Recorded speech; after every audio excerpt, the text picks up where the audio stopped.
Volume 1, Chapter 59. Stirred. You are listening at novelfull.audio. Race Goblin. Level 10 Class. Lord, Horde Chief. Possessed skills.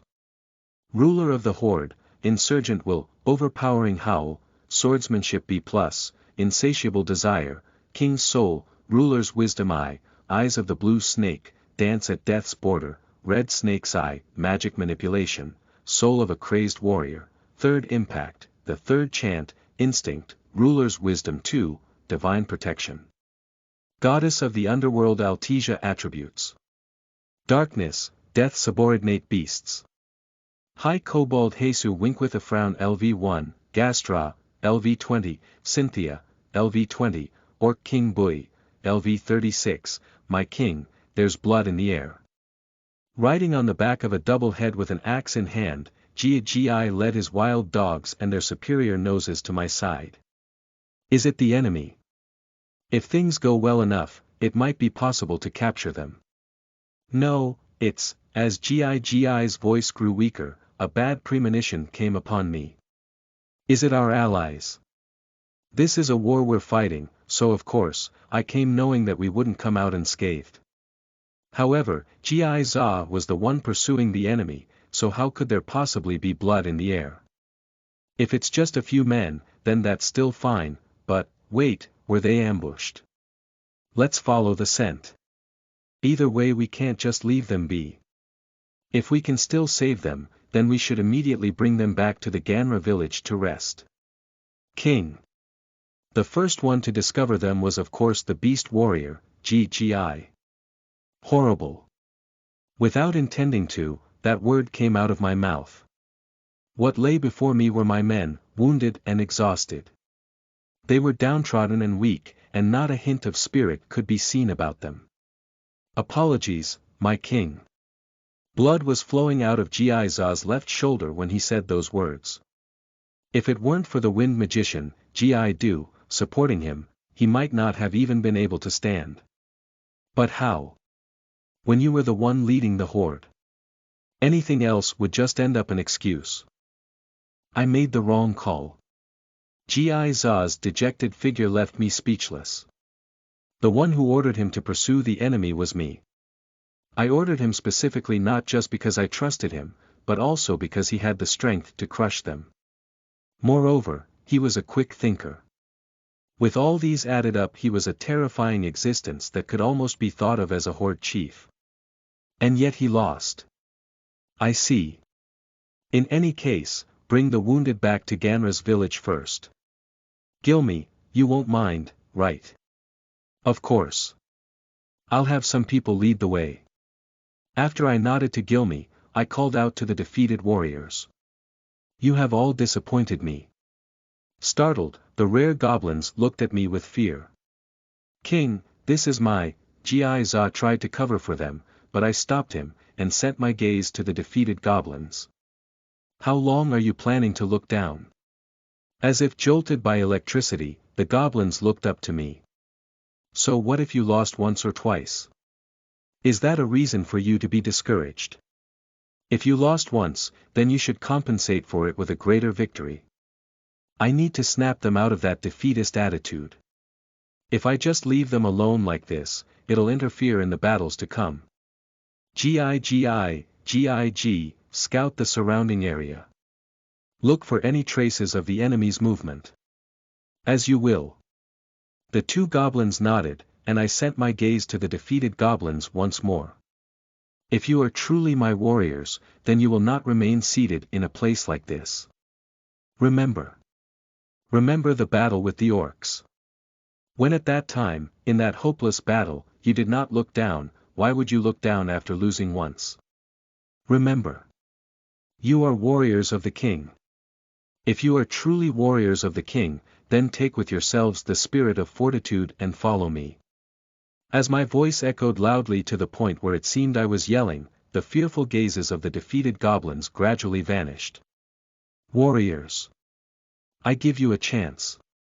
Follow me and cleanse this shame from your honor, be no calm, my king, it as you say. We were wrong. The wide-eyed Gig bowed his head. When he looked up to me, I saw in his gaze, the will to fight, burning ablaze. I'll leave the injured in your care, Gi Za. That'll be your punishment for losing.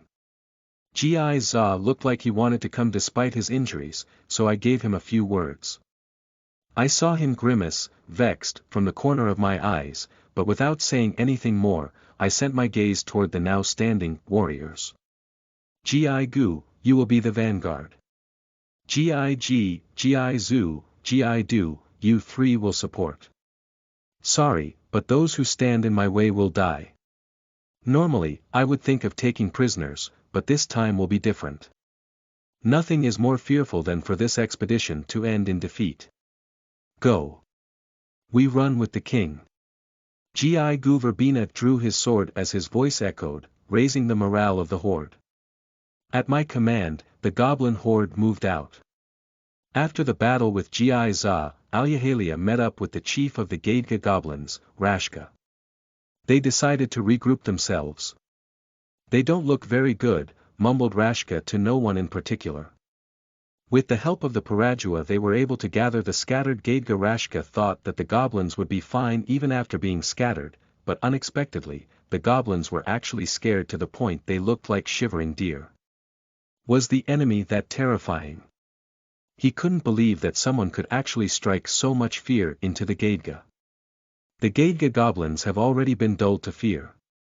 It's true that they competed with the other tribes, the Ganra, the Parajua, and the Gordab, but despite that, it was common sense amongst them that the Gaidga were the most courageous and most brutal.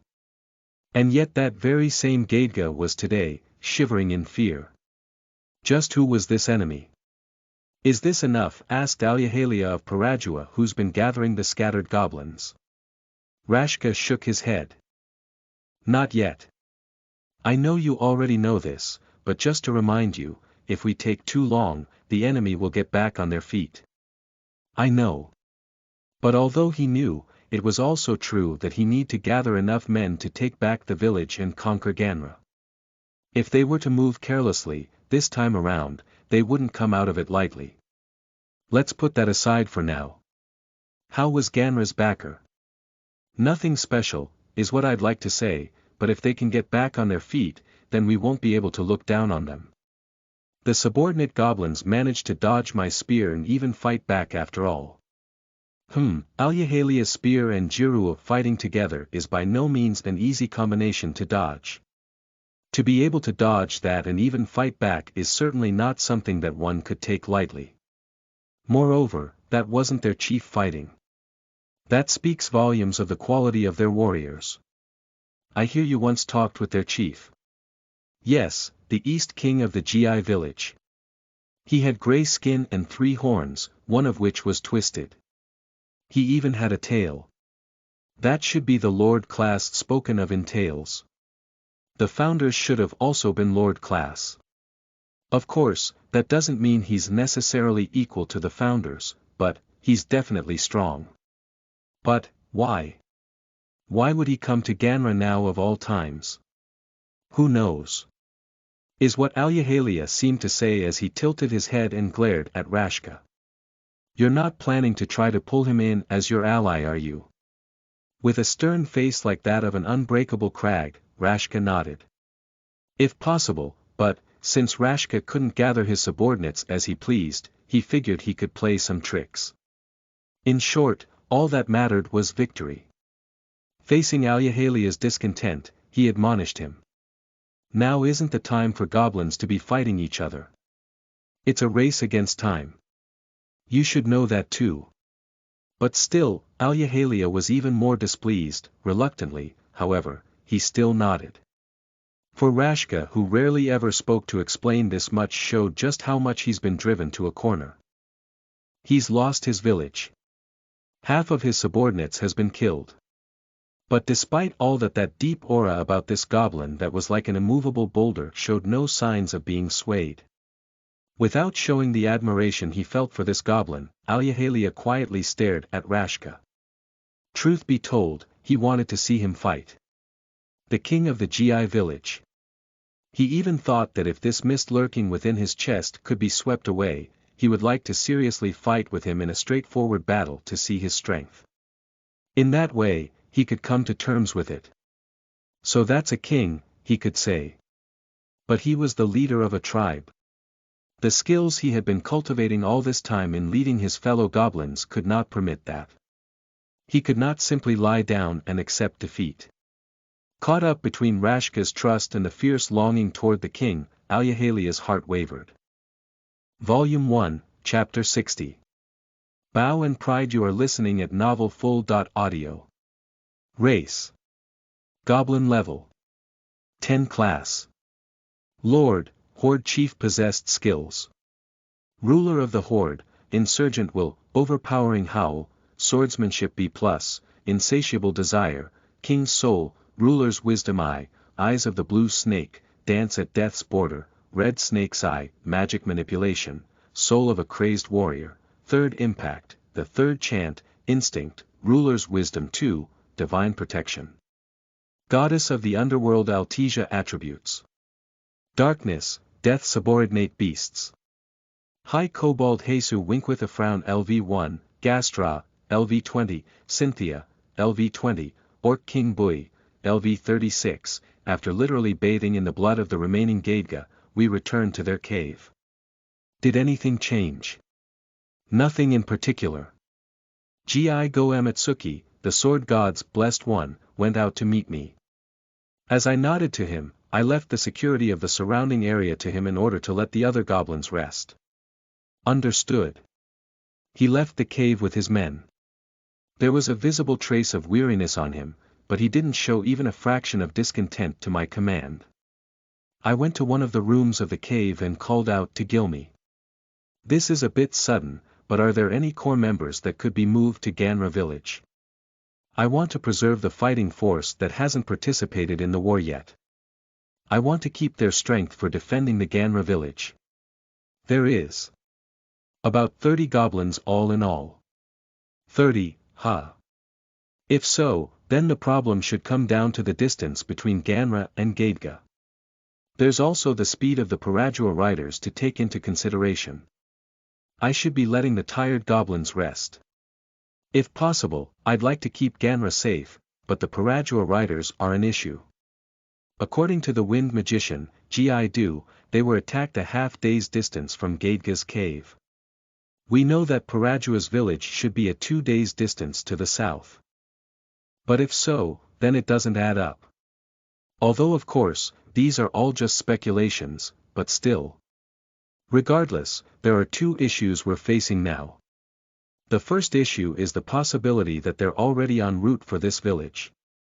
But if so, then why would they stop pursuing us? We even stirred up a bloodbath with the Gaidga, and yet they're just quietly watching. No matter how you look at it, it's strange. The other issue is whether the Paradua moved right after receiving the report of our attack on the Gaidga village. If so, then the speed of the Paradua riders are far beyond our expectations. To think they could actually shorten a 2-day distance into half a day. What frightening speed. At this rate, the only possible result is us being on the receiving end of a surprise attack. And that's with us being inside the forest. In here, there are many trees, and there aren't any roads being maintained. This isn't the kind of place a horse could leisurely move around in, yet as long as there's an animal trail, the rider-beasts of Paradua could leave us in the dust. While we're still moving, they can move with those beasts of theirs at double our speed, and tear apart at our weak spots. In other words, guerrilla warfare. They could easily avoid a direct confrontation and slowly whittle down our forces using their superior mobility. If that's what they're aiming for, this battle is going to be tough. Of course, when I say weakness, I'm referring to the Ganra village. I should prepare for the worst. I'll have to put my hopes in the wounded Gi-Zao. We stirred up a bloodbath yet they let us go, so they might not know about our main force's movements. Gilmy. Don't leave any regrets. Gilmy seemed to have remembered something when I said that as he gritted his teeth and nodded. Please don't mind our sacrifice. Looks like he knows his place. In order to win the trust of the stronger ally, you must first pay the price with your own men's blood. Seeing him so tragically resolute left me with no more words to say. I want to lure out Parajua and Gadga, so you'll have to play the decoy. I shall fulfill this task even at the cost of my life. To win against an opponent with superior mobility while protecting the Ganra village at the same time. I can think of no other way. The young goblin who was also Alyahalia's right-hand man, Hal, was the one chosen to be the messenger. Have you memorized the message? Yes, father. It was common for the younger goblins to lovingly refer to Alyahalia as father, but even then he couldn't help but worry for Hal seeing how obedient he was. If the worst case were to happen, Hal would definitely be killed. But despite knowing that, somewhere in his heart, he believed that three-horned grey goblin wouldn't do something so cowardly. Good, now go. I shall. They met their spears, and Hal left. Telling the boorish Gadga to send a messenger is the same thing as telling them to fight, so if a messenger were to be sent, it had to come from Parajua. There's no reasons to feel shame for sending one's loved one straight into danger. This was war after all. Parajua's riders will not fear in the face of war. It is because of that very pride that they are able to crush their enemies. But this time was different. Because the strategies they will be using are not fitting for the riders of Parajua. This dead is big, Rashka. Although he was old, his will had not once weakened. If they were to win, yet still fail to receive their king, even if it was the strongest of the 4 tribes, Alyahalia would not simply let it pass. He would take the bridle of his beast and strike with his spear. As he watched Hal's back disappear into the depth of the forest, Alyahalia grit his teeth. Beov Gilmi led the elites of Ganra to the Parajua's territory. They gaudily ran, making sure that their movement could be heard throughout the forest. The 15 goblins following Gilmi had already been informed beforehand of the plan. They knew exactly how dangerous this mission was. But they had to do this. They had to take the risk and show their power in the most dangerous place in order to raise their standing before the chief of the East. In so doing, Narsa's position would change for the better. The law of the jungle was true for everyone, the goblins were no exception. Although Gilmi didn't know what the East Chief was thinking, at the very least, he understood that as long as he could make him understand that Ganra wasn't worth trifling with, their future could be secured. Something's ahead. The sound of a giant beast parting the trees, rustling their leaves, reached Gilmi's ears. Wait for my command, draw you bows, Gilmi ordered without uttering a word. At the same time, they immediately split and hid behind the shadows of the trees. Although they were decoys, they couldn't openly show that to their enemies. They had to fight at full force. The bow sounded as the string was drawn to the limit, Gilmi's consciousness focused. What appeared was a lone rider. It was a young goblin. And on his spear was a white cloth, which meant that he was a messenger. The respected title of the first archer Gadiata as it implied meant that its bearer would be the first archer to shoot, thus deciding who the target of the horde was. At the arrival of the messenger, Gilmi drew his bow to its limits and stared daggers at him. I know you're there, goblins of Ganra and the outsiders. I am the 5th spear of Parajua, Hal. I've come here as a messenger. As the beast spread on its 4 legs, the young goblin loudly spoke. He was the very image of the prideful Parajua. Show yourselves. Keep your bows on the ready. Gilmi wordlessly ordered his men with a sign, and then he walked toward Hal. I am the first archer Gadiata of Ganra, Gilmi. Gilmi's entrance was also grand. When Hal moved his gaze that had been looking all over just now to Gilmi, he was relieved. Ho! So you're the first archer of Ganra. I have no complaints then. I've come here to pass a message from our chieftain, Master Alyahalia. Gilmi quietly listened. To summarize the contents, the Parajua goblins are asking for a pact of non-aggression and the release of the Gadga prisoners. Think carefully. Hal struck his spear on the ground and folded his arms. He was a gutsy goblin, no doubt. Countless bows were aimed at him, yet despite being alone in the face of countless arrows, he was still able to keep up his attitude. He was not a common goblin. Gilmy was vexed. Why did he have to fight with such a youngster? This young goblin would one day carry Parajua on his back. In Master Gylan's in time, he would become a hope not just for Parajua but for all the 4 goblin tribes. But despite thinking that, Gilmy already knew what his decision was. It was too late for peace. Even if he accepted, how was he supposed to answer to the chief of the East? We've resolved our differences, so just please go home. There's no way he could say that. The Eastern chief has already suffered some losses in this war after all.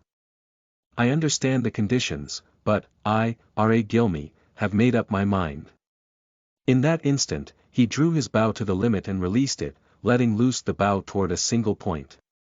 The bow released, only the sound of the wind being cut was left. It flew straight into the handle of Hal's buried spear. What frightening skill! Pass this on to Lord Alyahalia and Lord Rashka. We will not retreat.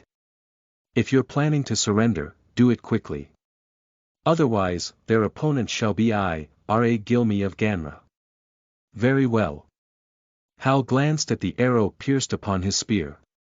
As he took his spear, he removed the bow and snapped it. I have received your response. Hal waved his spear, then he left as he hung his spear by his back. To that goblin's back, disappearing deep into the forest, Gilmy quietly mumbled. Would you think me weak for not shooting at him now, Lord Giza? First think, then act. But should you fail to produce the best results, everything will be meaningless. Those words struck at Gilmy's chest like a fish's bone. Volume 1, Chapter 61. Along with the sacrifices made, you are listening at novelfull.audio. Race. Ganra Goblin Level. 87 Name. R.A. Gilmy Class. Rare, the first Archer Gladiator possessed skills. Leadership B+, a Dying Wishes successor, Triple Fire, Forest Dweller, Archery B+, Instinct, Whipsers of the Spirits, Far-Seeing Man, Arrowhead of Killing Divine Protection. Zaruga Attributes. None. Ascertain the distance. There is a gentle breeze blowing from the right. R.A. Gilmy breathed out gently as he drew his bow. His target was none other than the patrolling Parajua riders. After Hal had left, Gilmy continued toward the Parajua village. And now, the enemy goblins were within their range. Schwaff sounded the arrow as it pierced into the Parajua goblin's chest. And then the rest of the surrounding goblins fell, their chest, pierced by an arrow. This archer squad was made up of the elites of Ganra. The height of their prowess was undeniable, they instantly killed all of the goblins before them without touching their beasts. Drive away the beasts, then let's move on to the next target. The Ganra goblins moved like assassins as they steadily killed the Parajua goblins. After killing 5 more goblins, Gilmy ordered a retreat. Lord Alyahalia should have noticed our movements by now. Retreat. Within the forest, Gilmy ran like the wind, the 15 goblins following right behind him. What did you say?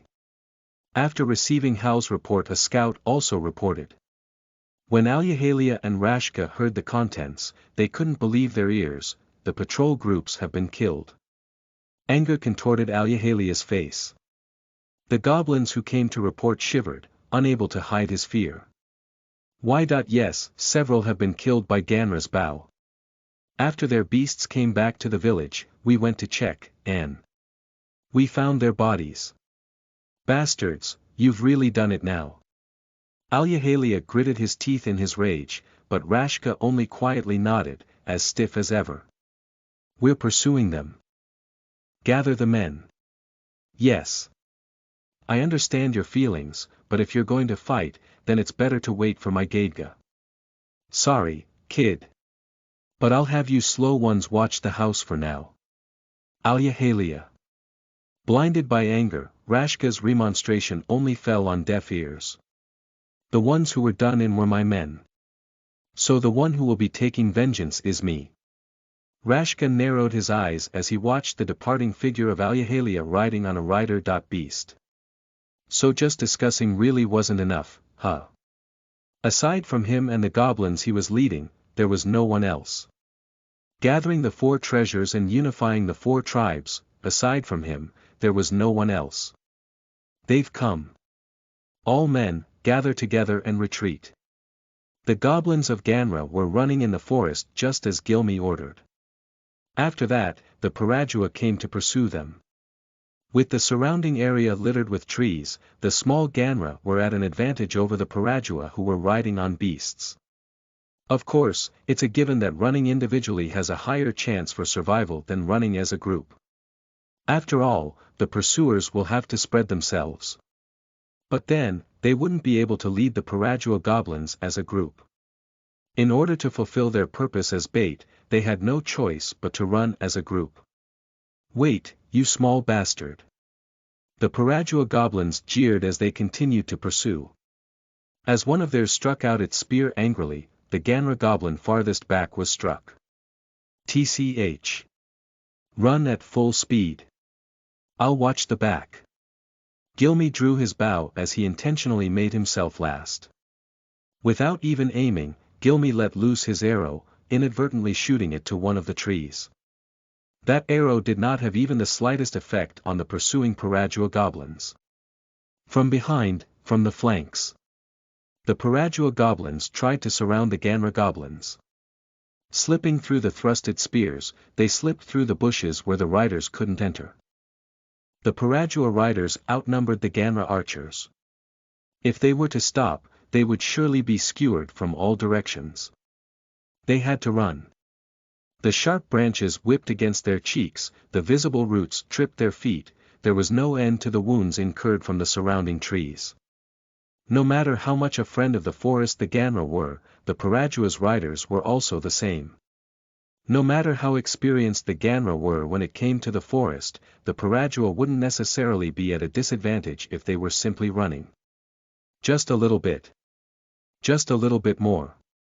Gilmy at the back encouraged the goblins as he shot another arrow to restrain the enemy.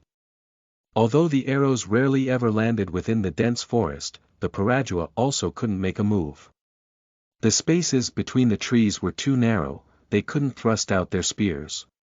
But even that relief was slipping away from the Ganra. For they were being pushed thinner and thinner by the encirclement of the Parajua's riders. The trees should clear up ahead. Pursue them, Alyahalia who has been calmly leading his men ordered. And immediately after, the pressure from the flanks grew stronger. With the path narrowed, the Ganra had no choice but to go toward the direction Parajua was leading them to. As expected of Lord Alyahalia. Gilmy's breath was ragged, but he still couldn't help but be amazed by Alyahalia's ingenious methods. Unable to bear the pressure from the flanks, one of the goblins tried to widen the path, but only a spear was waiting for him. Another goblin fell. Gilmy didn't need to be able to predict the future to know that at this rate, only annihilation would be waiting for them. As the pressure from the flanks grew even stronger, Gilmy turned his head to the front. There's no other choice. Gilmy knew full well how much of a gamble this was. But even then, he had no other choice but to do it. So he took the bow in his hands and nocked an arrow. All men, turn around. For a moment, the goblins doubted their ears. But the Ganra still stopped their legs, and they turned around. What? Are they mad? Bend your bodies and run. While Alyahalia was shocked, Gilmy's arrow shot right next to Alyahalia's rider-beast. TCH. Jiru. Calm down. The arrow shot grazed at Jiru's nose, scaring him and creating an opening. Using that chance, each and every single Ganra knocked their arrows. Fire. At Gilmy's orders, arrows rained on the pursuing riders. The riders who did not think they would be attacked did not have the time to defend. The arrow rained upon them. Some pierced their beasts, some pierced the goblins themselves. But there was one thing common amongst the Parajua. When the goblins attacked them, not one of them kept their focus on the Ganra, they were more concerned about their own wounds.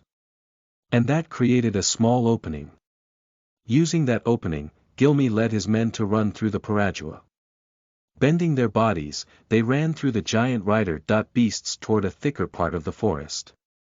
Alyahalia immediately tried to pursue them, but he and the rest of the riders were too close to each other to surround the Ganra. Even if they turned around and pursued them, the effort would be too great. But even then, Alyahalia skillfully put his men back together and chased after the Ganra. After them. They're already at death's door. Although Gilmy was able to turn the situation around with his quick thinking, Alyahalia was fully aware of their situation. There won't be a second time. As Alyahalia quietly muttered his resolve, he and his men rode after Gilmy. The pursuit after that was naturally fierce. Their encirclement was immovable. But just to be sure so as not to fall to any clever schemes, they intended to drive the Ganra to a place advantageous to them. Moreover, the moment the Ganra showed the slightest opening, they would immediately jump on them. For that purpose, Alyahalia had his two adjutants by the flanks. Hal was positioned to the left, while Alasht was positioned to the right. Alyahalia resolved himself not to let even a single one of these goblins go. In order to gradually constrict them, he narrowed the encirclement even more. Gilmy's horde of goblins were slowly being whittled down. If this keeps up, we'll be able to wipe them out. When Alyahalia remembered his dead comrades, he angrily muttered. But this road, if Alyahalia's memory was correct, then there shouldn't be a deep forest after this. This should be the woods leading to the Gaidga village. When Alyahalia thought of the hunt to come, the corners of his mouth twisted. All men, prepare yourselves for a hunt. Alyahalia's thundering voice echoed. As he fixed his grip over his spear, he took the lead and resumed the pursuit. As the random arrows Gilmy shot were dodged, the ring of encirclement grew even narrower. This time, there was no room for them to escape. At the height of Parajua's excitement, the black tigers they rode on roared, and they closed the distance in one leap.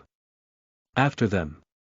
Having calculated the time it would take before they could exit the deep forest, Alyahalia spun his spear, and struck it against the Ganra's goblins. Throw the stones. When they left the deep forest, what greeted them were many trees, in between which were large gaps. A voice resounded within that land. It was the voice of that strong enemy that Alyahalia still remembers. At that instant, a stone was right in front of him, and Alyahalia who was leading had no choice but to slow down. Goo! What is this? Exterminate them. After flicking away the stone, what appeared before him was an area with the trees leveled, and a fence constructed. Standing behind that fence was a grey goblin with 3 horns. Alyahalia watched the Ganra goblins cheerfully retreat into the fence. Bastards! The failure of allowing his prey to run and the humiliation of falling to a scheme caused Alyahalia to lose all reason. You think you can stop Parajua's riders with something like stones? Enraged, Alyahalia charged into the enemy, his 2 adjutants following right behind him. Of course, the other riders also followed. It was the full-powered of charge of Parajua's riders. Splattering away the branches of trees and thrusting away the twigs, the riders of Parajua charged into the enemy. That charge of theirs was bursting with power. It was not the kind of charge some simple fence could stop. Look, brat. This is Parajua. This is our pride. Gurua. Alyahalia's angry voice thundered, lifting the spirits of the entire Parajua army. The naturally bellowing howl inspired the entire army. Throw the stones. You think you can stop us with stones on that level? Without even the slightest care for the stones, Alyahalia charged vigorously into enemy lines. In fact, he charged more vigorously, but, suddenly, anguished voices reached his ears. Eddie knew, when he looked to his flanks, what he saw were his men, thrown to the ground. What happened? Parajua's unstoppable charge suddenly slowed down. What did you do? When Alyahalia turned around, what he saw were pitfalls and ivy traps laid by their feet. We've been had. Right in front of Alyahalia was a stretch of fence that was by no means complex. But despite its simplicity, he could not leap over it. It was a fence constructed from wood put together crosswise, a simple fence full of holes, but it was impossible to avoid. "You bastard!" Consumed by rage, Alyahalia struck his spear against the fence. The fence broke under his might, but his black tiger charged into it, throwing Alyahalia off its back. Stab them to death. But Alyahalia was still fortunate. As the weakened fence created an opening from which the goblins inside thrusted their spear out of, piercing the Parajua goblins' bodies. What pierced into them were spears no doubt. But be that as it may, those spears were only rashly made by shaving wood. Getting hit by something like that could not be anything but painful. Alyahalia's comrades cried out in pain. And as if to rub the salt in their wounds, a ruthless voice resounded. "Exterminate them." The goblins ran through the gap between the fences and struck at the wounded Parajua. "Withdraw." When the thought of defeat appeared within his mind, Alyahalia was stirred by the need to save the Parajua tribe. He groggily stood up. But when he desperately stood up, what he saw were the goblins coming from both directions. Nausea hit him like a truck, but in despair, he fought off the urge to faint. At this point, Alyahalia recognized his defeat. It was then that a shadow appeared before him. Within that blurry sight of his, a grey goblin with 3 horns appeared. "If you surrender, I'll spare your people." The goblin's merciless voice echoed. "All right." Alyahalia no longer had the power to resist. Volume 1, Chapter 62. The Spearhead of Loyalty. You are listening at novelfull.audio. Race. Goblin level. 10 class. Lord, Horde Chief. Possessed skills. Ruler of the Horde, Insurgent Will, Overpowering Howl, Swordsmanship B+, Insatiable Desire, King's Soul, Ruler's Wisdom Eyes of the Blue Snake, Dance at Death's Border, Red Snake's Eye, Magic Manipulation, Soul of a Crazed Warrior, Third Impact, the Third Chant, Instinct, Ruler's Wisdom 2, Divine Protection. Goddess of the Underworld Attributes. Darkness, Death Subordinate Beasts.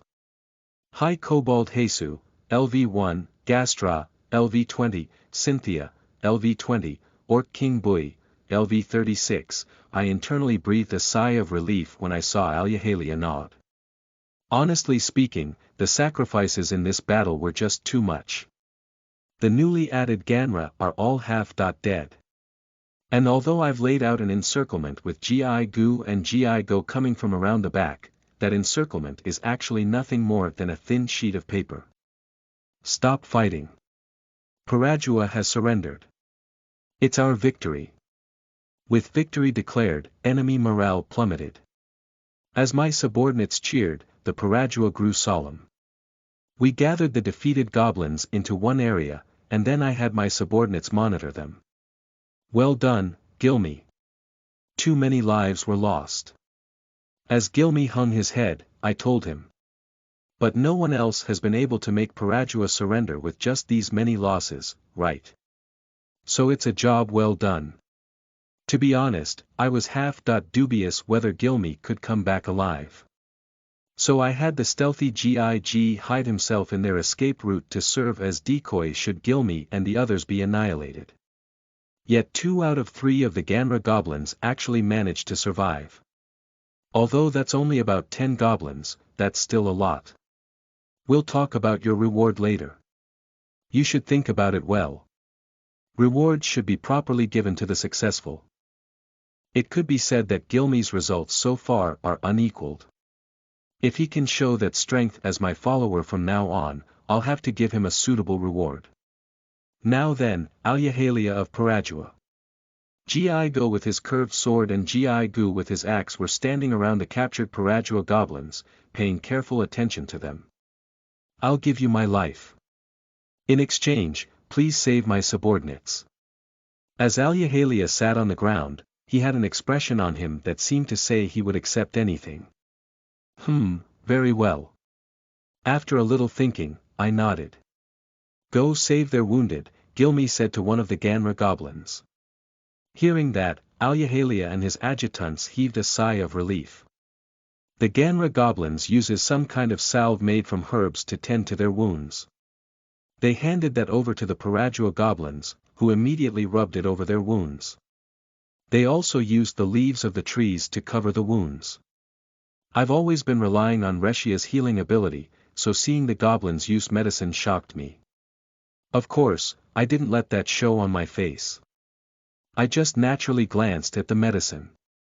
If the effects of those medicine are good, then the value of the Ganra will go up again. After all, we've always only been relying on Reshia's ability. You have my gratitude. Now, kill me. Alyahalia, who sat cross-legged on the ground, shot a stern gaze that even looked somewhat challenging. In response, the corners of my mouth rose. I figured I should show as fierce a smile as possible. Just killing is boring, don't you think? When I said that, the one to be startled was not Alyahalia but his adjutants who were behind him. Their eyes darted back and forth between me and Alyahalia. I don't mind. As if responding to my provocation, the corners of Alyahalia's mouth also rose. Alyahalia of Parajua is no coward. I'll show you that I can endure any kind of death you wish to inflict upon me. He really doesn't disappoint. On the other hand, the goblins behind Alyahalia grew noisy. The Ganra goblins behind me also grew noisy. As the oldest chieftain within the 4 tribes, that resolve of his was enough to make even his enemies admire him. Then how about I have you fight against Gaidga? Are you mad? Alyahalia answered my question with a question. I carefully observed Alyahalia, who was at a loss. It seems he's a lot more lost than expected. Him being confused here is part of my plans, but I have no intention of telling him that. Well, there's nothing I can do about it if you don't want to. You can sit back and watch who exactly it was whom you chose to fight. I said out loud as I ignored the wincing Parajua goblins. Release the Parajua goblins. I commanded. Parajua and Ganra alike were confused. But that's only natural. After all, that enemy whom they have been fighting with just some time ago are suddenly being forgiven. It's only a given they doubt their ears. Are you letting us go? Alyahalia asked. I don't have any intentions of fighting you until the bitter end. My goal is the Ganra who are waiting behind me as well as you and your men. Then in front of the astonished Parajua and Ganra, I said out loud. I am going to become king. The king who shall lead you and your people to build a nation. That's impossible, do you really think so? That I am an untalented fool who does not know his place. I said as I appeared weak as if everything I said just a while ago was a lie. I need to persuade them that I am the only king. I looked down on the astonished Alyahalia who was looking up to me. In the case we do follow you, what will you do? I will rule over everything. The forest, the humans, even the beastmen and even the elves. I will rule all of the land even until the very ends of the world. Beyond the ocean and even the heavens in which the birds fly. I shall rule over even the subterranean world where the giants sleep. Something like that is, I can do it. Gather under me, prideful Parajua. I shall carve my name upon this beautiful world. For the sake of that ambition, everything shall be sacrificed. I shall walk the path of conquest. For that is the very reason why I am here. When Alyahalia heard my words, he looked down to the ground and hung his head. I am old, he deeply sighed. At those words, the Parajua goblins finally regained themselves after being shocked by my words. If I were only a little younger. Perhaps 10 years younger, then I would accompany you in your quest for world domination. Did it not work? Well, that's fine too. Although it'll take more time, it's not like I don't have other tricks. While everyone was focused, Alyahalia continued. King of the East, I shall take off my helm. I leave my people in your care. After deeply bowing, he turned to his tribe. Prideful Parajua. My brethren, on this day forth, I am stepping down as your chief. The Parajua goblins grew noisy as they looked at each other. My successor shall be Hal. And from this day on, this goblin here shall be one of the leading pillars of our tribe. If there are any of you dissatisfied, you may leave. I won't mind. Not a hint of that oppressive aura he had been using until now could be felt in his words. He was like a tired old man with that earnest speech of his. The Parajua goblins all listened attentively, not even whizzing a cough. After some time passed and no one left, Alyahalia once again looked at his brethren that he fought to protect. You don't mind, right? Alyahalia looked around once again to check. After which, he turned to me, and said. King, from this day forth, Parajua shall raise its spear in your name. Alyahalia deeply bowed, and I quietly nodded. And so, I acquired one of the pieces I sought. Volume 1, Chapter 62.5. Boy Struggle. You are listening at novelfull.audio. Race. Orc name. Boy level. 36 class. King, Horde chief. Possessed skills. Gluttony, natural regeneration, makings of a powerful man, magic training, leadership C+, king successor, wandering soul, shackled soul. Divine protection. Goddess of knowledge, Hera. Attributes. Nun status. Goblin lord subordinate. Abnormal status. Usually timid, strength is halved. Ever since Master Gol lost to that scary goblin, I've been leading my brothers. We were also moved to a location close to the humans. There are a lot less trees around here, and there's a lake nearby. It's pretty. When we were first told to move, I wondered where we would be thrown to, but this place is actually a lot better than I thought. Right above us is a giant tree. It's probably a mother tree, a kind of monster that dries up the nearby the trees, only allowing young trees to live around it. The goblins are calling it the Great Heaven-piercing tree, but that's not quite right. There are traces of holes dug by the roots.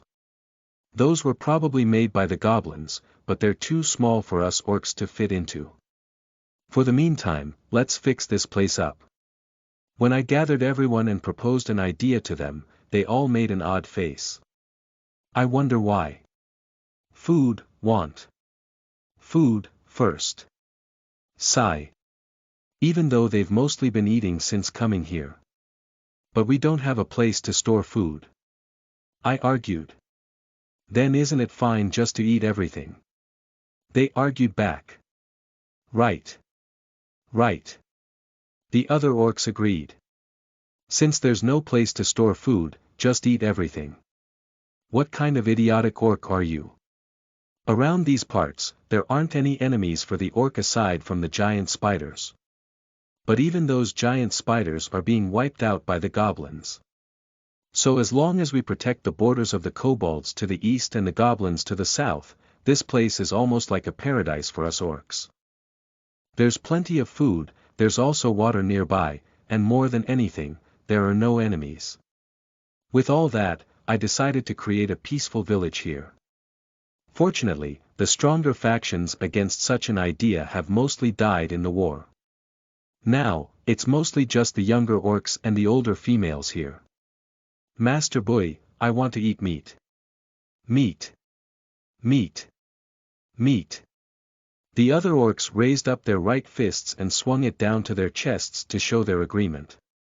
What's the point of uniting over something worthless? Mew. Mew. I got it already. I'll distribute half. Go take the 3 orcs with you and get some food. There are spear deer near the lake, so there'll be enough. Everyone else, gather by the tree. Why only Goy's group? That's not fair, not fair. Not fair. They're uniting over pointless stuff again. But this time, I firmly rejected them. No. I saw you eating armor rabbits a while ago. Cheapskate. Cheapskate. Cheapskate. Cheapskate. Do they have no intentions of stopping? after putting away the rocks and cutting the trees save for the mother tree, we created a place to stay in away from the rain and the winds. Once the weeds were pulled out, a livable place could be seen. After a short rest, Gue and the others came back. Gue's amazing. Look at all these spear deer. There were plenty of fishes in the lake too. I was worried at first when the goblins moved our dwelling place, but it seems we can rest assured for the time being. Good. Good. After that, everyone ate. Although I really thought that, we were by no means safe. There was no way that goblin moved us to this land because he was thinking of our well-being. This is probably a preventative measure against the humans in the Far East past the kobolds, who fought against Master Gol. We orcs are being used as a breakwater against the human forces. It's a fearful thought. To think the small ones, the goblins whom we disdained as pygmies, would actually be able to have such fearful scheming. But with this comes a chance. With land this good, we orcs can multiply. Of course, it also depends on how fierce the attacks of the humans will be, but if their attacks are not fierce enough then we will be able to multiply unbridled. And one day, the orcs will once again reign supreme. But for that, a foundation is necessary. A safe place where we could rest at ease. We need to make a haven where no giant spiders or goblins or any human could hurt us. After you eat, we'll work on the village again. I'm sleepy. Sleepy. Sleepy. Sleepy. As my brethren grumbled, I had them move a boulder to the east. After eating, we strengthened the base of the mother tree with the bones of the spear deer. Then I walked as I wondered what to do about the water. After walking for a while, I found a river flowing into the lake. It was about a half-day's distance to the north from the roots of the mother tree. I stumbled into this because I thought something smelled like water. And as luck would have it, the trail of scent did in fact lead to water. I'm hungry, but I need to endure it. My brethren don't know how to save food, they need to be taught. And in order to do that, I must first take the lead. Otherwise, they'll be like that forever. After following the river, I found myself by the lake. Apparently, there's a lake to the west of the mother tree's roots accessible after following a path shaped like a semi-dot circle. I wonder if there's a way to get the water here.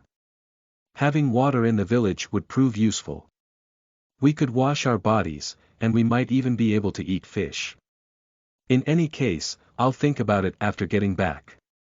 As I walked along the road, I thought to myself. I was hungry, but I did my best to come up with a plan. There are several rivers flowing into the lake. If I could redirect the flow of one of those rivers. Right, how about digging something like a ditch around the village? Although I know from the last battle how terrible fighting against ditches are, it might be even better if we filled those ditches with water.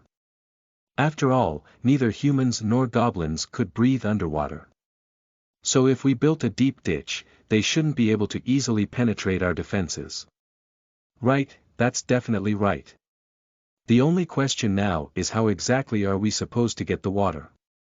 There's no problem with the food for the meantime anyway, so. Yeah, let's give it a shot. Everyone, go dig holes. That's a goblin's job. There's no food to be found inside holes. But it's important. Please listen. I tried hard to explain, but not even half the orcs tried to listen. And amongst the ones that listened, only about half agreed with me. In the end I had to rely on those orcs, while I tried to persuade the others. In order for the water from the lake to the river to reach the village, a ditch needed to be dug. A ditch to let water pass. As the orcs did their best to dig a ditch around the village, I tried my best to persuade the others. I tried persuading them by telling them that just because goblins are good at it doesn't mean that we couldn't do it too. Then I tried to provoke them, saying, could it be that the reason you don't want to help dig holes is because you're actually scared? We have no choice but to do this. I also tried persuading them by telling them that if we could pull the river, they could eat as much fish as they like. Although I actually don't know whether there are fishes or not. With that benefit thrown at their faces, the orcs united and we all dug a ditch around the village. Fortunately, there were plenty of food around, so there was no need for us to go out and search for food. We used the earth dug up to create walls, lining them up on both sides of the ditch. As for the ditch itself, it was taking even us orcs, who had plenty of stamina several days, but so far, it's been proceeding well. When we would hit a rock, we would put our strength together and pushed it out of the way. We would cut the trees that were in the way and remove the stumps. Then after 30 days, we finally finished a rough outline of the ditch. Next came blocking the river and waiting for the water to start flowing in. We threw the stumps and the excess trees into the river. At the same time, the last remaining mud wall broke, and water came pouring into the river we made. My brethren all cheered when water started flowing. Right, right. I'm also feeling happy. I hurriedly ran back to the village, and there I saw the water flowing around the village. I wonder if there are fishes. With the project a success, that was the only worry I had left. This is troubling. The river eroded the earth when it flowed in, so it didn't flow according to the shape of the path we made. If this keeps up, the ditch will get wider, and the water will become shallow. For the meantime, we tried throwing stones to weaken the river's flow. We placed a boulder near the place where the flow was fastest. This is a critical location, so we'll probably have to protect this area. As I was thinking that, the time to carry the bones and the skin of the beasts we've eaten to the mother tree came. Around that time, something good wafted up my nose, so I looked up. When I did, I saw the branches of the mother tree plunking, causing a fruit to fall down. I stretched out my hand to receive it. And when I took a look at the fruit in my hand, a sweet aroma wafted to my nose. My mouth watered. Before I knew it, the fruit was already in my mouth. How delicious! I thought. The juice of the fruit was such that it made me doubt if I'd actually eaten it. It was enough for me to wonder whether it was really from this world. Hello. I think I heard something. But when I looked around there was nothing, here. I looked around again, but there really wasn't anyone around me. Cocking my head in puzzlement, the sweet voice once again came. Up here. Up. I looked up just as I was told, but all I could see was the mother tree. That's right, it's me. It's a pleasure to meet you. The tree is talking. It felt like the tree was smiling when it saw me shocked. The tree was never like this before. I wonder if I'm going crazy. I'm Doralia. Who are you? Boy. I only thought that in my head, but it seems the tree already heard it. I see. Boy of the orcs, huh?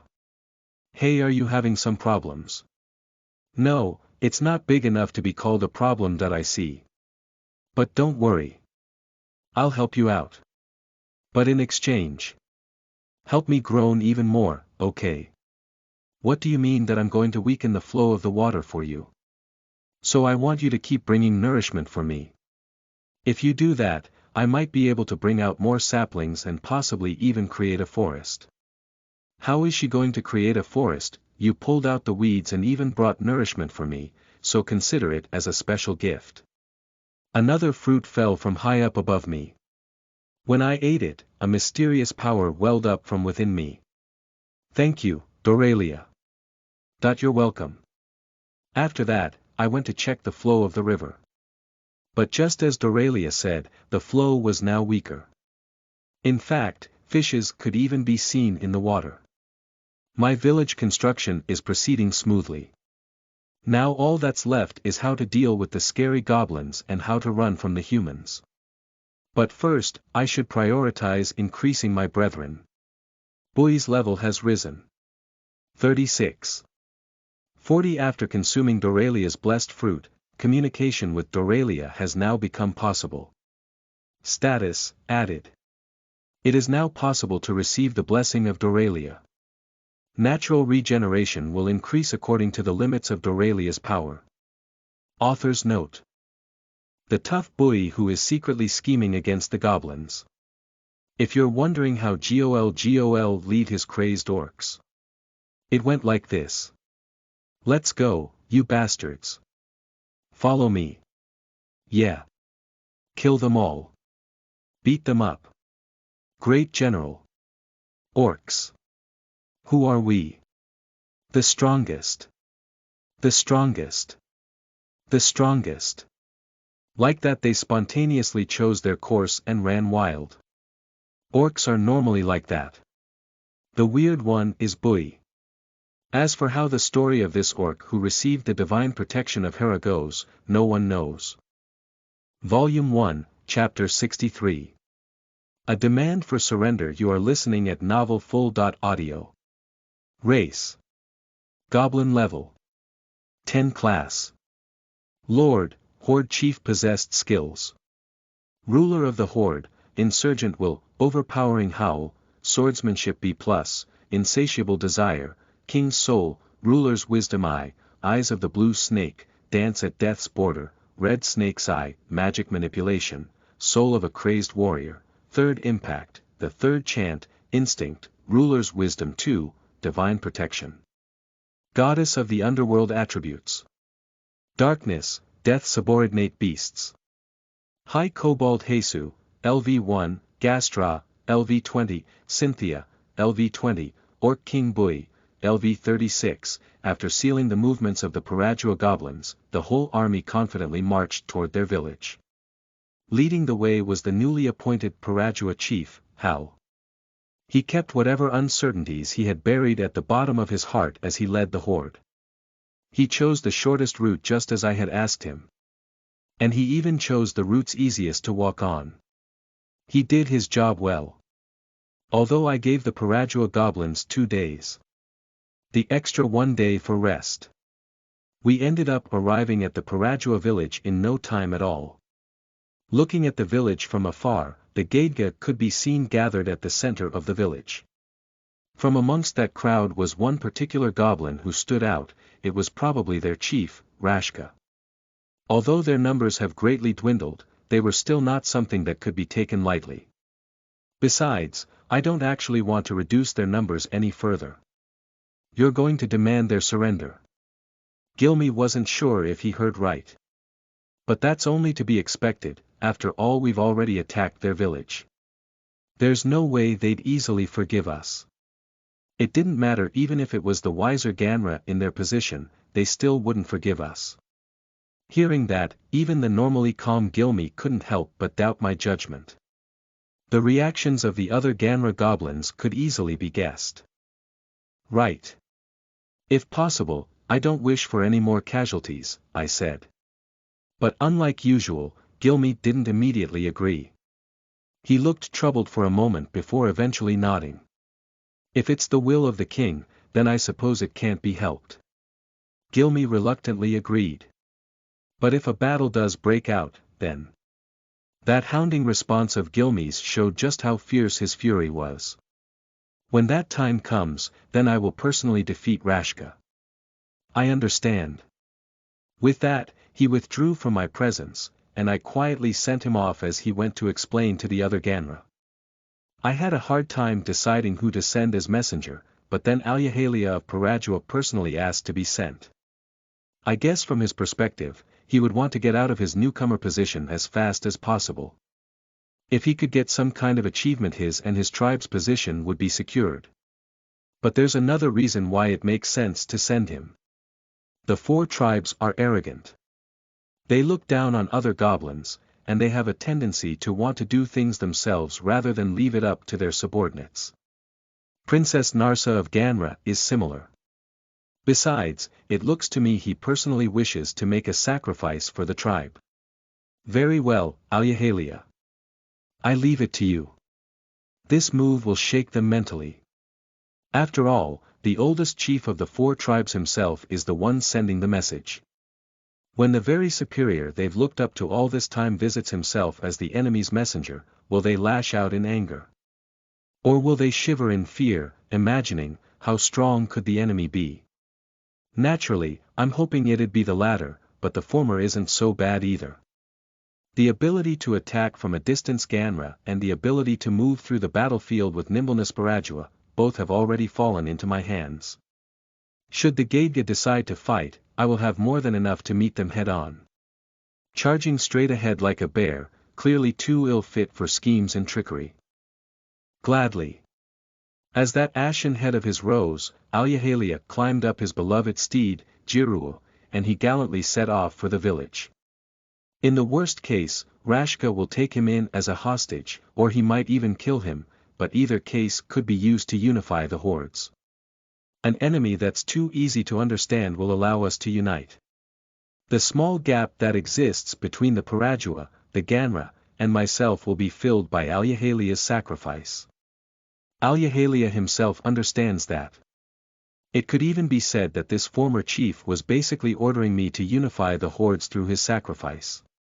Be it success or failure, the consequences are of little harm to me. Understanding and yet not comprehending, this is all because of my naivety. What a despicable thought. I breathed out a sigh and changed my thinking. Alyahalia asked, and I gave my permission. When he came to talk to me, although it was just a little, I felt relieved. Seeing how weak my heart was made me want to spit on it. Gi gu, how, Gilme, Gi za, Gi go, ready yourselves. The battle will soon begin.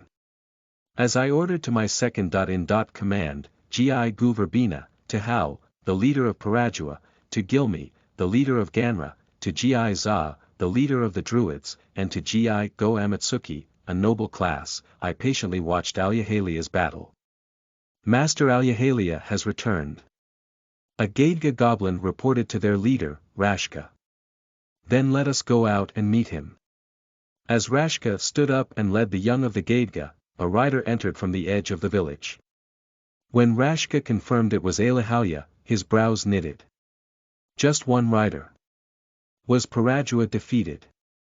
That's impossible, the surrounding goblins spoke out their fears. But with a glance, they were quickly silenced by Rashka. I hereby announce to Rashka of Gaidga. Stopping halfway to the village, Alyahalia spoke in a voice so loud it made one wonder how he was able to do so with that aging body of his. Surrender your weapons now and kneel before the king. If not, the tragedy of complete annihilation shall fall upon your Gaidga. Did Parajua surrender to the enemy? Master Rashka, that young goblin was about to say, let's kill him, but when he saw Rashka's gaze, he found himself unable to open his mouth. There were also other goblins who went mad with fury, but there were also just as many who lost the will to fight. Those around Rashka were no exception. It was just that they were too shocked and couldn't help but stare blankly at Alyahalia. Annihilation. When Rashka saw the number of goblins who went pale, anger stirred in him. To begin with, Alyahalia already knew of the plan since they formed an alliance. They would gather the power of the 4 tribes, and they would conquer the fortress of the abyss. If they didn't do this, the 4 tribes would have no future. At the very least, they wouldn't be able to face their ancestors. He knew the plan and yet. Why? Rashka was at a loss. But then he remembered Alyahalia's unconcerned manner of speech, and with that, he realized it, the goblin from the east, the one who helped Ganra. That goblin with grey skin, 3 horns, and a tail. For Alyahalia to do something like this, something must have greatly influenced him, if so, then. From the east, a goblin. Impossible, he thought. The very throne that he dreamt of himself, that fabled existence he despaired for, the king who would save them. Why now? Of all times, it was precisely because he despaired for the king that he formed an alliance with Parajua and tried to forcefully take Ganra. What is your answer? A spear in hand, only Rashka walked forward. Shameless Alohiha, we will not live alongside a coward who has lost his pride. Leave and be gone. Pass that on to your master, Mutt. In his anger, Rashka threw his spear. It drew a parabola in the air before piercing through the ground before Alyahalia. You won't regret. I regret forming an alliance with shameless cowards like you. Rashka spat insults as he swung his arm, but Alyahalia only ignored him, turning around after a light nod. And then Alyahalia raised a spear. At that moment, shouts erupted around the forest. The earth shook, the trees shook, and the Gaidga goblins all panicked as they ran about in all directions. Although Rashka knew they've lost the psychological war, he still continued to rebuke and gather his men. He had no other choice after all. You bastard, Alyahalia. He stared hatefully at Alyahalia's back, but when he did, he saw that figure. Chief of Gaidga. If only he wasn't so focused on Alyahalia, then perhaps he might have been able to leave through the forest when the enemy goblins weren't looking. Gray skin and 3 horns, a swaying tail, a black mane that fluttered to the wind, and a great sword over his shoulders.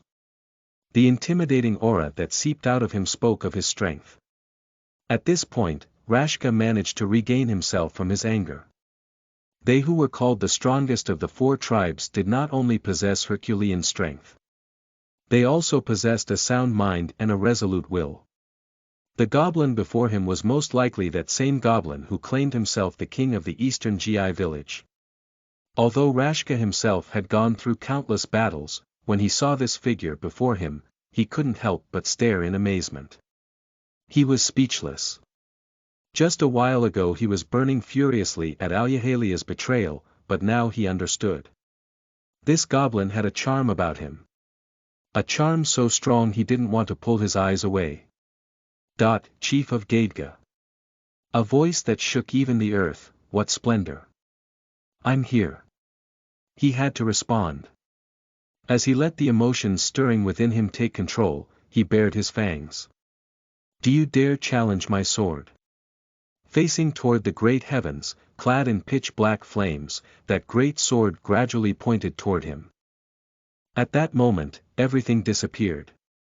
His tribes, the danger of Fortress of the Abyss, it all vanished. And it was replaced by a desire to win. To claim victory over the goblin before him. The nobility of the goblin before him was just that strong. Rashka, child of Mishka, accepts your challenge. His fangs bared, he roared. He would prove his strength to the mighty one who stood before him. Volume 1, Chapter 64. The blessed ones, you are listening at novelfull.audio. Race. Goblin level. 10 class. Lord, Horde Chief possessed skills. Ruler of the Horde, Insurgent will, Overpowering Howl, Swordsmanship B+, Insatiable Desire, King's Soul, Ruler's Wisdom I, Eyes of the Blue Snake, Dance at Death's Border, Red Snake's Eye, Magic Manipulation, Soul of a Crazed Warrior, Third Impact, the Third Chant, Instinct, Ruler's Wisdom II, Divine Protection. Goddess of the Underworld Attributes. Darkness, Death Subordinate Beasts. High Kobold Hesu, LV1, Gastra, LV20, Cynthia, LV20, Orc King Bui, LV36, Rashka, Child of Mishka, accepts your challenge. As soon as I heard those words, I kicked off the ground, and rushed towards Rashka at full throttle. My great sword was already clad in black flames as I descended the gentle hill. Using the inertia of my momentum, I swung down that great sword. That attack that had all of my weight behind it smashed into Rashka's raised club. But he was also learned in the ways of the sword. He allowed the force to send him flying, and as a result the damage was mitigated. My preemptive attack failed. But in a flash, I sent another attack. With the aid of the skill, the sword that had been swung down, slashed up. If my body were still like that of a human's, my arm would have undoubtedly broken with that move. But with the skill, which was able to make the impossible possible, I was able to execute an otherwise impossible move. The swung sword went up in an instant toward Rashka's club, held by his still numbed arms. In order not to lose my footing, my body moved itself. This too was thanks to the skill. As my leg smoothly went out and my sword swung, my body moved for the shortest and most optimal route. Clunk. A shocking sound exploded as my sword smashed and cut Rashka's club into two. But although he lost his weapon, Rashka only fearlessly smiled. I pursue power enchant. The club that had broken into two shot out a black light inside Rashka's hands. A black club extended out through the broken club as a medium. And with the club's great mass, my sword was flicked away. Oh yo. The club in Rashka's two hands came bashing at me. It swept for my neck, but I crouched to the ground. It went for my body next, but I blocked it with my great sword. In the blink of an eye, our positions have switched. Just a while ago I was the one on the offense. And yet now, here I was, barely able to defend. To make things worse, I was fighting over a descending slope. The enemy's attacks were gradually getting higher and higher. There's a chance he might attack my legs. From my knowledge, attacks to the legs are exceedingly hard to defend. To begin with, the swordsmanship I know of is meant to fight against standing opponents. I continued to block every single one of his strikes with my great sword, but this can't continue for long. I'm sure he must have noticed it by now that I'm worrying over my legs. And just as I thought, he changed his strategy. He started attacking my legs. But even if one tries to focus his mind, the mind still has a tendency to waver. So from time to time he would still send attacks toward the body or the head. The enemy's relentless flurry continued. If I take a step back, he'll only push even harder. He's gradually driving my mind to a corner. Then in the midst of that storm of attacks, an opening was made. Just when I thought I'd already grasped his movements, Rashka suddenly sent an attack toward my body. Let my body be inviolable, shield, immediately, I cancelled the ether wrapped around my sword, and I wrapped my body with it. I managed to block the attack at the last moment, but Rashka's attacks did not weaken. His exquisite handling of his club that gave the impression of martial arts, showered me with blow after blow, each filled with the strength of his weight. I activated the skill, and continued to dodge, but what gained an edge were Rashka's attacks. His attacks were fast and strong.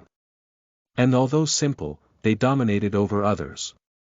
And the one swinging those attacks was none other than this brute with a brain. The Gaidga goblins are goblins with power comparable to those of wild beasts, they could even bellow out ferocious roars. And from amongst that tribe of brutish goblins was the chief, Rashka. His strength is definitely equal to several goblins. If not for the great sword and the shield of ether, I wouldn't be able to defend against his attacks. I would have already been killed by that unceasing tempest. As the battle continued, I was gradually pushed up the hill, and small wounds started to gather. To be honest, I didn't expect him to be able to do this much. The Grey Wolves. The Orc King, Gol. Every single one of them was strong, and yet this Rashka's strength wasn't any weaker. This isn't looking good. If this keeps up, nothing will change. With that, I decided to distance myself from the enemy, and I jumped back. But the enemy wasn't so naive as to just watch that happen. But because Rashka also thought I would have something up my sleeve, he didn't blindly pursue. Then without even the time to ask him why he didn't move, Rashka put even more ether into that black club in his hands. Not good. As a horrible premonition pierced through me from behind, I cancelled my shield of ether. And immediately I used Excel, and bolted to the side. My life is like a cloud of dust. Excel, setting only the destination, I tore through the air in retreat. A black shockwave ran past the side. What was that? My fury howls, as I found myself surprised, an attack came reaching for my side. I used Excel again, and ran away. In the wake of that black shockwave was a hole hollowed upon the ground. In a single breath, an attack strong enough to bore through the earth had been released. If I didn't see wrong, he tried to slam that club of his against me as it shot out a black light. He's even better than me at controlling ether. But what could really troubling is if that thing could be fired at close range. If so, then even if I tried to dodge before he casted it, I'd still end up getting hit. Rashka's lips curved into a smile. Ho. So I guess you're not so easy after all. If I get close, he'll pummel me with his club. If I stay away, he'll send a shockwave at me. He's strong, but there's no way I could lose. I recall Gi Ga's figure. There are people courageously striving for my sake. Humans, monsters, none of those things matter. There are people who saw a future in me. There are people who would alongside me in my blood. Stained path. When I looked behind me, I saw the goblins serving me. I can't lose. Skill has activated. I've been keeping it all this time. A double-edged sword that will increase my magic and strength, but also increase the damage I take. As much as possible, I didn't want to use this. Even if I beat Rashka, Kuzan of Gordub, the chief of the last of the 4 tribe, still remains.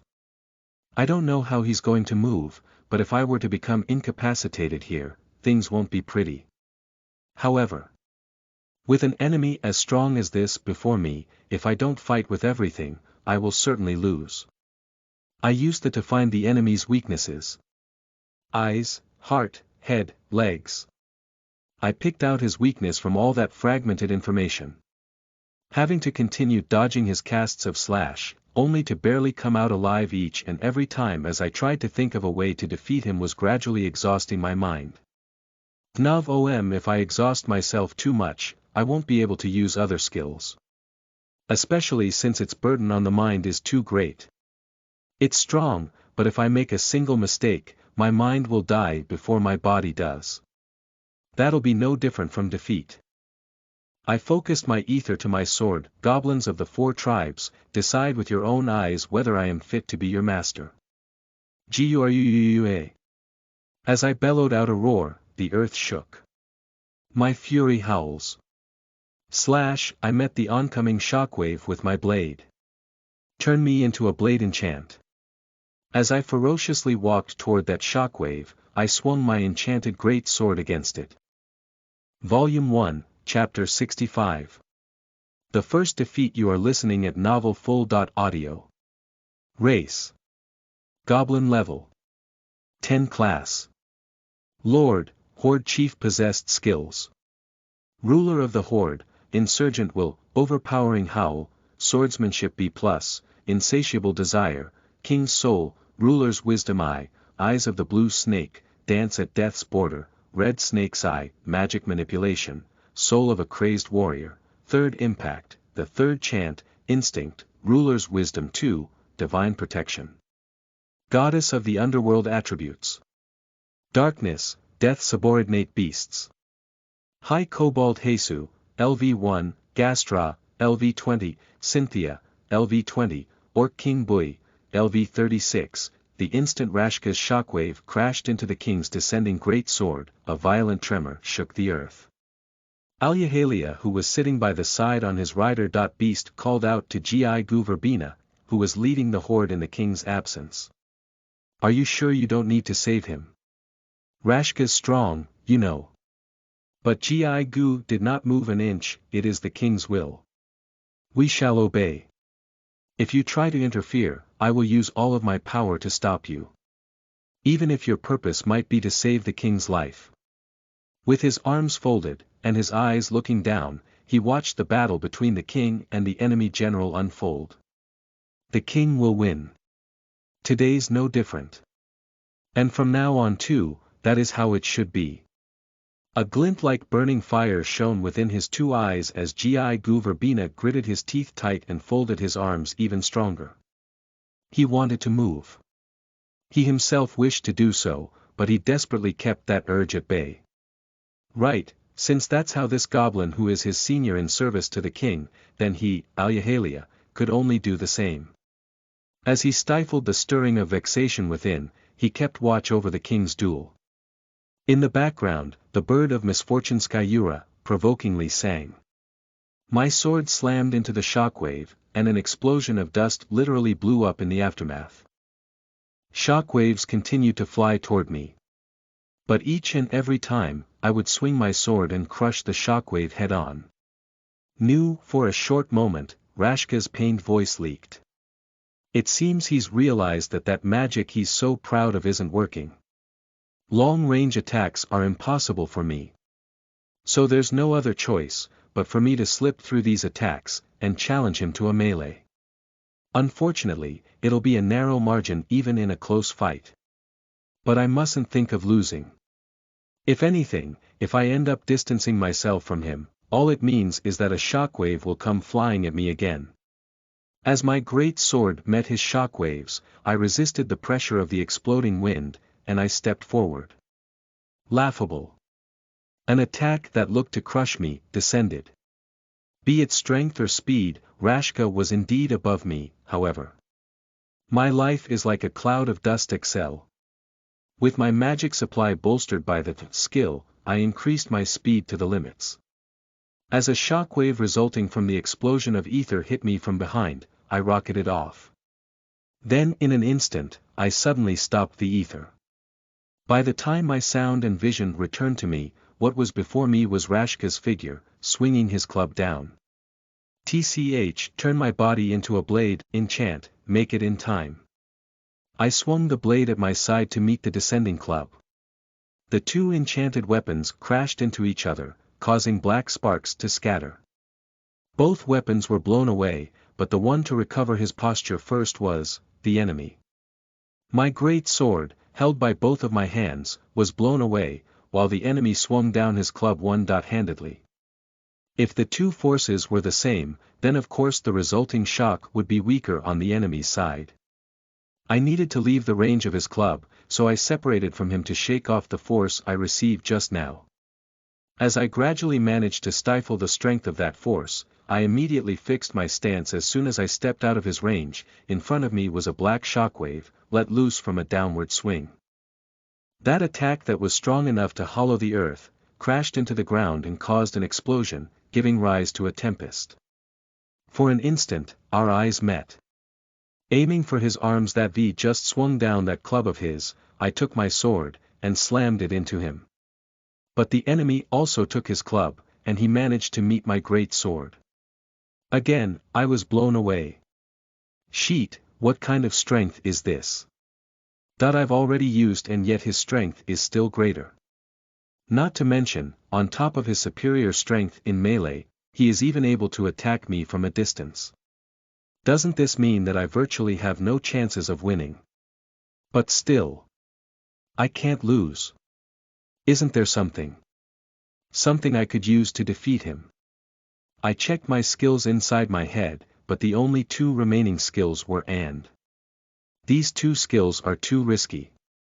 I don't want to kill this goblin. I want to make him kneel before me and serve me. That is my objective.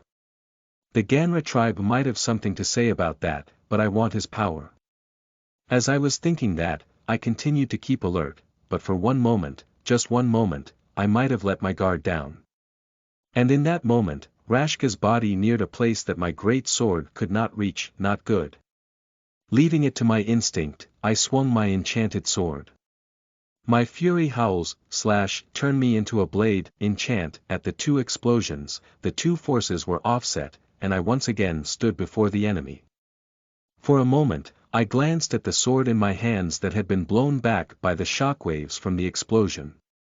At that moment it was as if the goddess of knowledge Hera whispered to me. It's possible in theory, but can I actually do it? It has been some time since I first learned Excel. No, I don't have the time to test things out at my leisure. As if to intercept my thoughts, the enemy's club started freely attacking me. A downward swing. An attack from both sides, followed by a thrust. Attack after attack came, but I somehow managed to answer to the enemy's Herculean strength with my magic. As I fought back the enemy's continuous attack, I gradually took some distance. He's resisting my attacks quite well. Even from amongst the tribes, there isn't anyone who could fight this well. A unique sword technique, good judgment, and more than anything else, courage. My club was cut down in his earlier attack, but after that, I've already seen through everything this goblin has to offer. Be it power or technique, I am superior. He also can't attack from a distance. Then in that case, there's no reason for me to lose. I swung my club down to suppress the enemy's blade rising up from below. As I barely missed the tip of his blade, it grazed past my cheek. Blood spilled out, but if he couldn't do this much, then there wouldn't be any point to this fight. I will defeat this goblin before me, and name myself king. And for that, there is no better opponent. As the grey goblin passed me by my side, he once again launched an attack from below.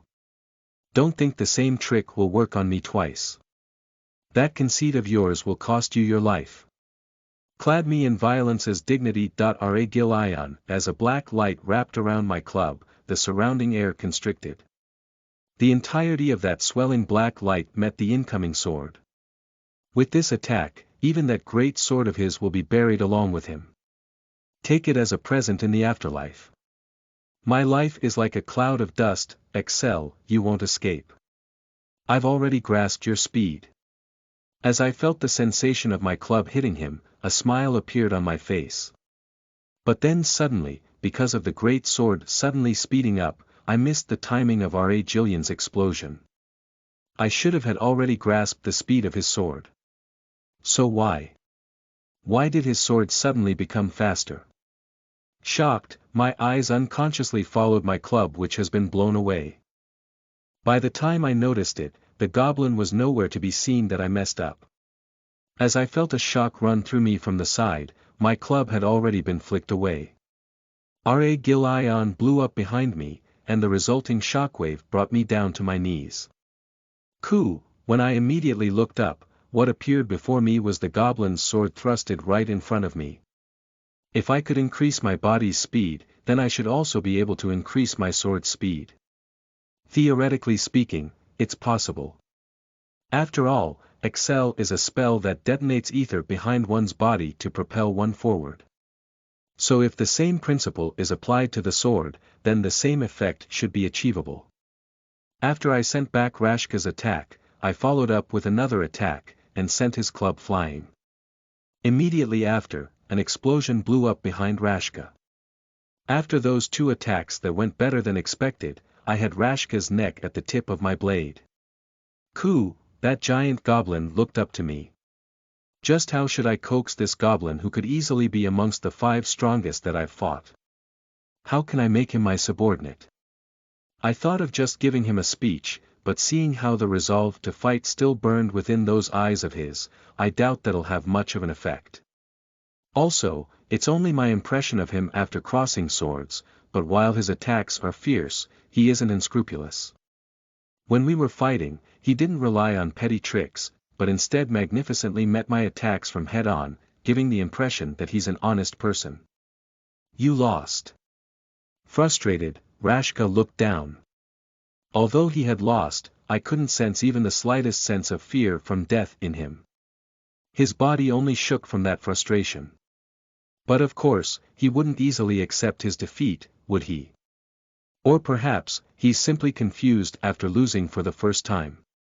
According to the information I've heard prior, this goblin hasn't lost once. I will have you and your tribe serve me.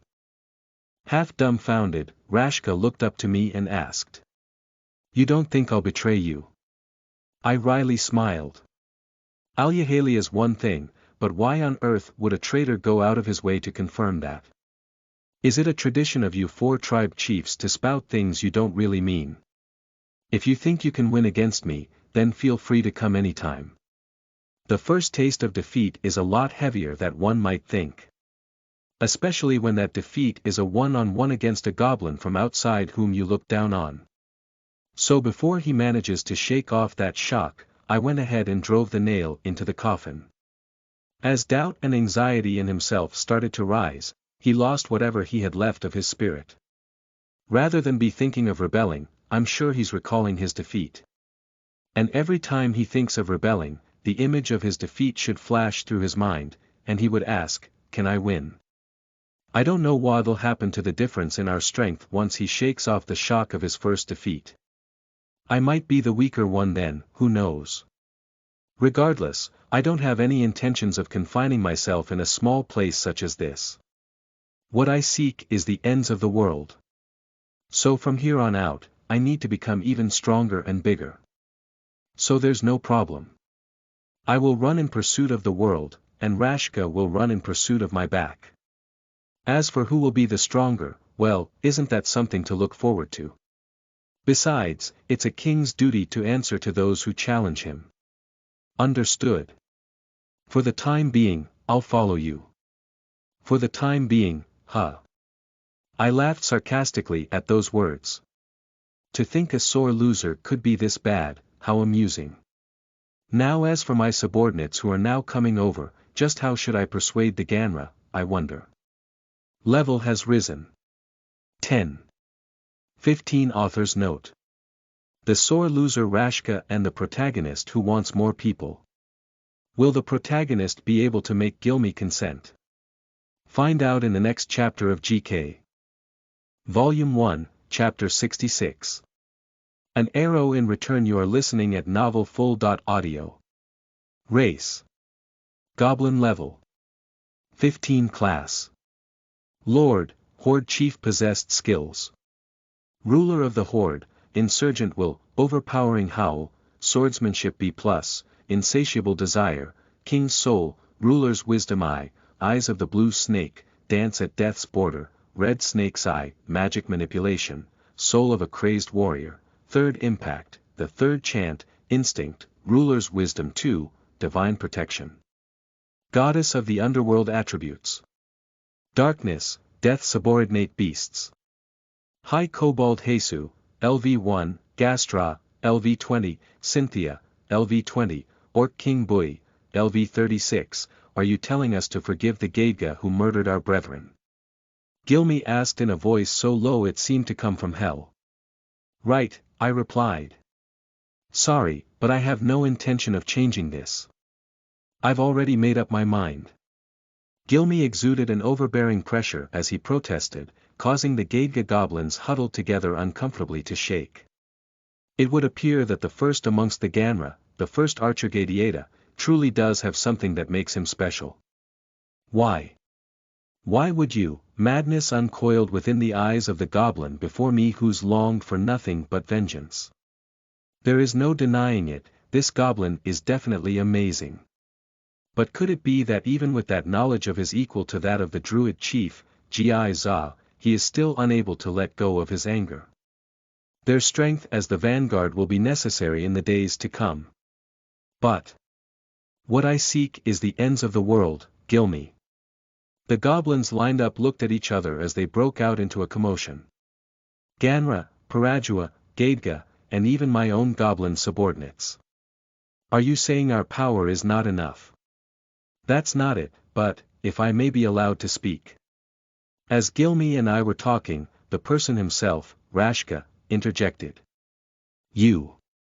Gilmy snapped, enraged, but Rashka only quietly approached him. I tried to become king. With a calm tone, his voice naturally reverberated, and the surrounding goblins' commotion grew louder. But I failed. Every time Rashka opened his mouth, the surrounding goblins would grow a little quieter as they reflexively tried to listen. I'm prepared to lose everything. So I would like to request my tribe to be spared. You're saying that now? Shoot that arrow of yours into my eye. At those words, everyone's eyes opened wide. Even Gilmy, who was clearly furious, was shocked. I will receive that arrow without blinking once. If I fail, even a little, then I shall hand to you my life. If I don't blink, then I would like for us to leave our respective enmity to rest. All eyes gathered on Gilmy. It was an unreasonable request. None of the options presented were what Gilmy asked for. But all that was forgotten before Rashka's foolhardiness, and everyone waited for Gilmy's reply. If Gilmy were to reject this, then he would be accused of being so poor at archery that he didn't have the confidence to hit Rashka's eye. Refusing was the obvious answer, but Rashka's foolhardiness blocked that option. As expected of one of the four tribes' chiefs. He knew when to show his courage. It seems Gilmy was still unable to win against him in a battle of negotiations. Very well. Prepare yourself. But one step wrong, and Gilmy's arrow will pierce through Rashka's brain. So I signaled with my eyes to the blessed of the sword god, Go Amatsuki. Go nodded to show his agreement. Rashka and Gilmy faced each other from roughly 20 meters apart. In Gilmy's hand was his favorite bow. Around him were his tribesmen. They called out to him, asking, "Are you really going to do it?" Gilmy's expression was a lot closer to confusion than anger. He wrinkled his brows after being asked, but he didn't give them an answer. He just drove them away under the pretense of needing to concentrate. On Rashka's side were the teary-eyed Gadga goblins. There was nothing but confusion written over their grim faces, as their respected chief was about to sacrifice himself for them. Some suggested to run away now. But Rashka expressionlessly shook his head. He was the same as always, so the Gadga couldn't help but show their bewilderment. "It's time," I declared. "Allow me to confirm. Regardless of the results. Whether Rashka lives or dies. All enmity will be put away, correct?" "Of course," Rashka answered calmly with his arms folded. "Then let us begin." As I said that, the two goblins separated. Even I'm helpless during times like this. From the tribe of Ganra, adopted child of R.A. Jylan. I, the first archer Gadiata, R.A. Gilmy, shall take this arrow and demand justice from the accused. Kicking the rocks by his feet, Gilmy leveled the ground.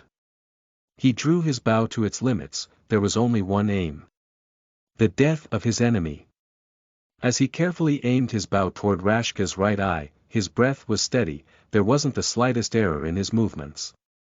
In that moment, when all goblins watched carefully for that one arrow, not a sound was made. Gilmy grinded his teeth. "How?" he asked. "How could this man before me keep his composure? He should know very well that I have no intention of missing." Gilmy's mind and emotion were on fire as they fought each other inside him. He knew in his mind that offending the chief of the East was a foolish move. He knew it, and yet he couldn't agree to it. This was the enemy he detested the most, the enemy responsible for taking Jylan's life. At long last, he could finally take vengeance. Just how many of his people died in Gadga's attack? Just how many of his people died in their attempt to lure Parajua into a trap? This is not someone he should forgive.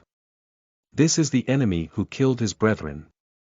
His brethren whom he shared a meal with, whom he hunted with. And even those who saved his life. And the one responsible for their deaths is none other than this enemy right in front of him. He needs only let loose this arrow, and it will fly through the air, penetrating into the enemy's eye. Without even breaking a sweat, the arrow will drive itself all the way into the enemy's brain, and vengeance would be his. Yet why? Why were his eyes growing hazy? The bow is something you shoot with your heart. The image of Rashka in his heart turned murky. "Don't hate him, Gilmy." Those dying words once again echoed within his mind. "Hate, and your heart will weaken. When the heart is weak, your arrows will miss their mark." As the image in front of him distorted, Jylan's figure filled his vision.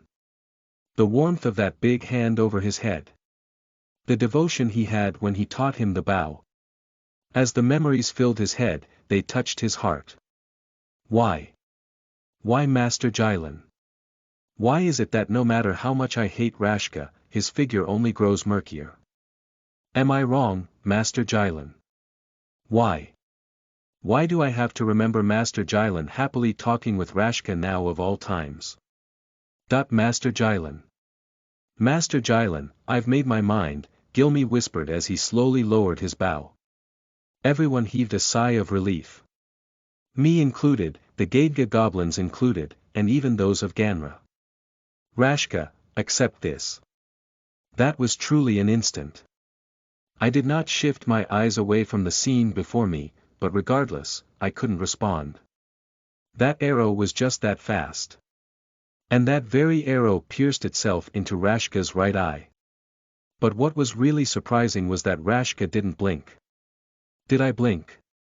Although the arrow had thrusted right at his eyeball, Rashka's figure with his hands folded did not sway even the slightest bit. Amazing, Gilmy whispered as everyone glanced at each other. If there is still anyone who wishes to continue the enmity between Ganra and Gaidga after this, then Ira Gilmy shall be your opponent. Step forward now if there is anyone amongst you dissatisfied. At Gilmy's voice, the surrounding crowd cheered. Volume 1, Chapter 67. Gordub's Invitation. You are listening at novelfull.audio. Race. Goblin level. 15 class. Lord, Horde Chief. Possessed skills. Ruler of the Horde, Insurgent Will, Overpowering Howl, Swordsmanship B+, Insatiable Desire, King's Soul, Ruler's Wisdom I, Eyes of the Blue Snake, Dance at Death's Border, Red Snake's Eye, Magic Manipulation, Soul of a Crazed Warrior, Third Impact, the Third Chant, Instinct, Ruler's Wisdom II, Divine Protection. Goddess of the Underworld Attributes. Darkness, Death. Subordinate Beasts. High Cobalt Hesu, LV1, Gastra, LV20, Cynthia, LV20, Orc King Bui, LV36, BVEC. After seeing Rashka and Gilmy's exchange, I heaved a sigh of relief. Chief, I am ashamed. G.I. Go approached me with his head down. No, it's fine. I also lost focus for a moment. Right. I guess it's about as expected from the 4 tribes. What do you mean? As G.I. Go inclined his head, I explained it to him. Everyone thought Gilmy had given up when he let go of his bow. And considering the pressure Rashka exuded, being able to hit only Rashka's eye was nothing short of a miracle. I see. As G.I. Go humbly nodded, I continued. And yet Gilmy managed to pull it off. All the while holding back. Holding back. He didn't intend to kill Rashka. So he held back just enough to make sure that the arrow only pierced Rashka's eye.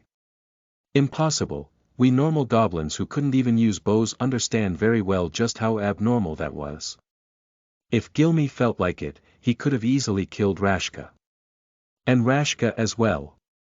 If he were affected by the environment, and had grown nervous, then he would definitely not have seen through Gilmy, and he would not have been able to take Gilmy's arrow without showing an unsightly appearance at the sudden pain. That's, certainly. So long as you expect it, then pain can be endured to some extent. But unexpected pain is another story altogether. Still, being able to endure having his eye pierced by an arrow, that's more Rashka showing his monstrosity than mere enduring. Everything most likely went according to Gilmy's plans. From here on, there won't be any more enmity between the 2 clans of Ganra and Gaidga. I might just be reading a bit too much into this though. R.A. Gilmy, it seems I won't be able to put my guard down around him. He's quite skilled. But he also has a weakness. After all, he is the hero of Ganra. To protect Ganera and prosper it. Gilmy certainly has the necessary abilities for that. But Ganra is always in Gilmy's mind. That in itself could be a shackle around Gilmy's legs. The dumbfounded and speechless G.I. Go shook his head once as he excused himself and withdrew from my presence. I'm not trying to purposely stir up discord. I just want him to work hard. In any case, all that's left now is Gordub. As for how to conquer them, I'll first have to gather information. After war, obviously comes a banquet. So when I returned, I ate some meat and had my fill. Late into the night. The wind blew past the grass-covered plains, singing a hymn as the cries of beasts resounded. The 2 moons hanging from the sky overlapped each other, boasting of the brightness of their 2 lights. In the village illuminated by fire, goblins could be seen sleeping here and there. It was a peaceful night. So peaceful that one wouldn't think for a second that these goblins had been killing each other just some hours ago in the afternoon. As the wind gently caressed their cheeks, the light of the moon fell upon them. What a beautiful world! But then suddenly, that silence was broken. Up in the sky was a bird of misfortune, Skyura, gradually descending until it finally landed right in front of me. I grabbed iron second tight, making sure I had a firm hold over it. Then I moved every part of my body, making sure that I could move out at any time. Good evening, King. I believe it's our first time meeting. The bird of misfortune Skyura that had just descended opened its mouth. Until now I had no idea birds of misfortune could talk. Who are you? Unintentionally, I let out a heavy voice, frightening the bird of misfortune Skyura a little. Or then again, perhaps, that fear of it was a mere act too. Please don't be on guard. I am not your enemy. As it tried to ease my tension, it flapped its black wings. I don't know any bird of misfortune. I am a messenger from Gordub. A servant of Master Kazan, Yellow. Normally, I would go in person, but due to some circumstances I've been forced to send a familiar. Please forgive my rudeness. At the bird of misfortune's Skyura fluent speech, I looked back at it with dubious eyes. Familiar. Does that mean it's tamed this bird of misfortune? I've heard that they're a tribe that uses beasts, but it seems that their beasts are a bit different from GIGI's. They seem to have used some magic as the bird of misfortune is able to talk. And what's your business? Please allow me to pay respects to the king as your servant. So they want to be my servant, huh? That's not a bad proposition, but why? The only reason I can think of is that they want to match the timing of the Gaga's surrender. Were they observing us? If that is so, then why is it that the Gordub refuses to show itself before me? Our chief, Master Kazan, is ill, he is unable to show himself before your excellency. Please forgive my rudeness. So the goblin, Yellow, is representing Kazan then? Then why are you not showing yourself? I am needed to take care of Master Kazan. No matter how you look at it, this story is fishy. No matter how many times I try it, I don't think this conversation will progress like this. Then there shouldn't be a problem if I were to go directly to where you are, right?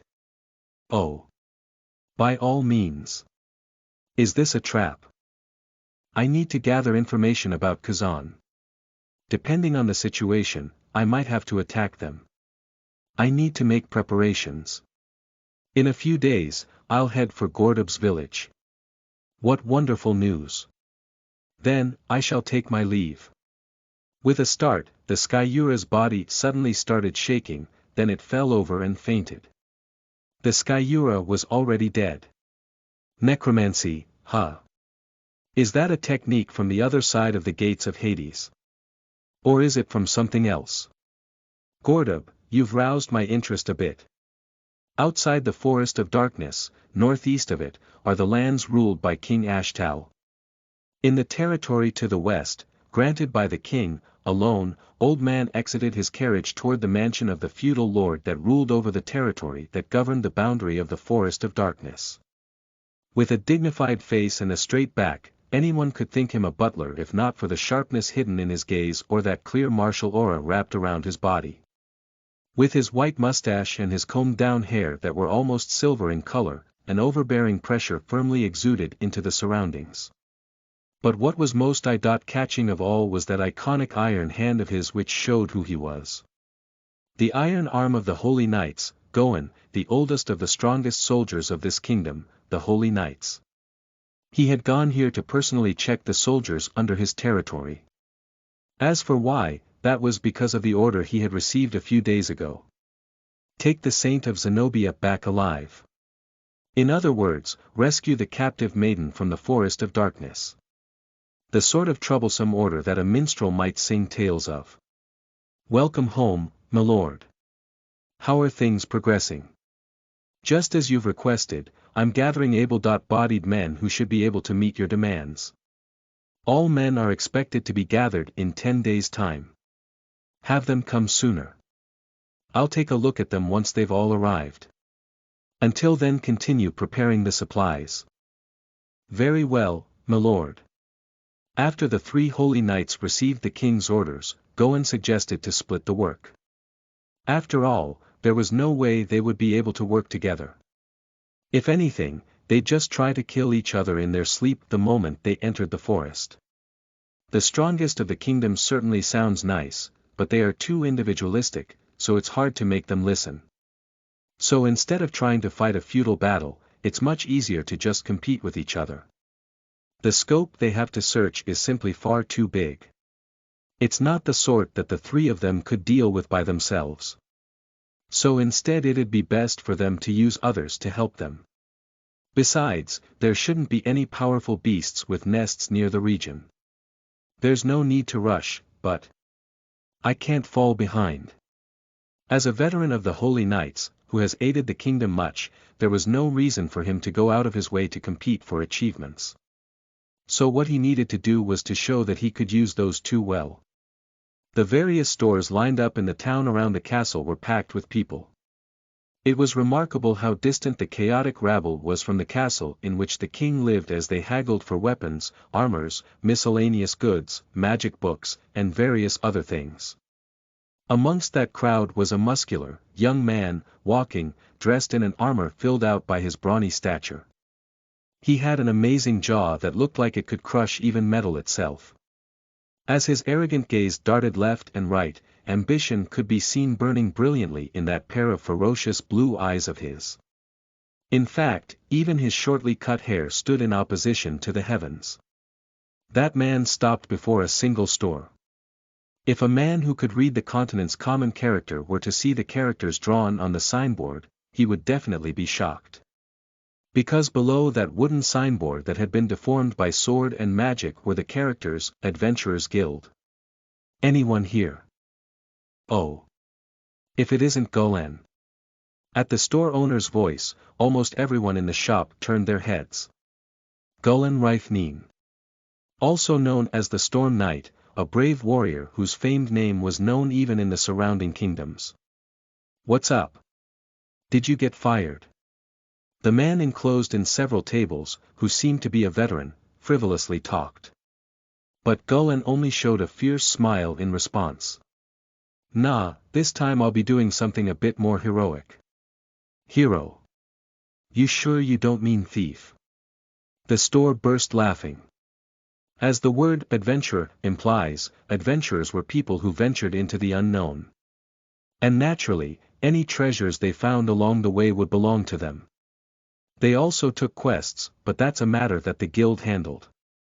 Golan is a holy knight who used to be an adventurer. The Adventurer Knight. Golan of the Storm. He has many names. Unfortunately, this time really is hero work. I'm going to save a captive maiden from the forest. The store grew noisy. And so, as someone who started off an adventurer, I'd like to put in a request for the guild. I'm looking for people to take with me as members of my heroes party. I need 30 men. And the reward is 1 gold coin. Well, if it's the hero, Golan's, request, it's not like I would say no. At the store owner's voice that was mixed with a sigh, Golan wryly smiled. I'm counting on you. Yeah, I'll put up a request. Thinking of the many applicants to come and how busy the days will be from now on, the store owner sighed. The public order of the capital is being maintained by the guards, but it's not easy to eradicate all crimes. Which is why the farther one goes from the castle walls, the worse the public order becomes. The area farthest from the walls is the slums where the poorest reside. Next to them is the district of the commoners with jobs. Each level closer to the castle walls brings one to people with more money and influence.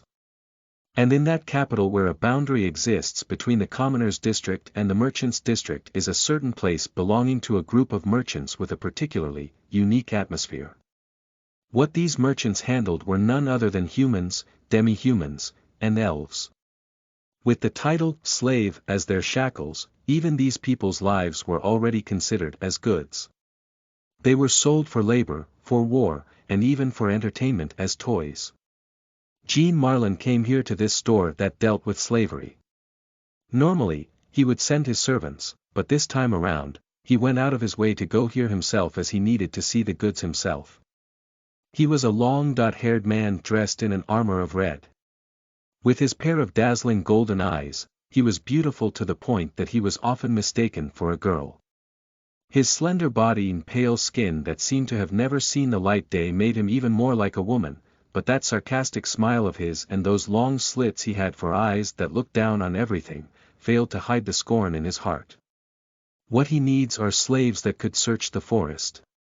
They might be a bit expensive, but as someone intending to compete with a small group, he has no intentions of being stingy in exchange for slaves with special skills. An elven woman would be best. There's nothing better than more fun after all. As he thought that, he started searching the store.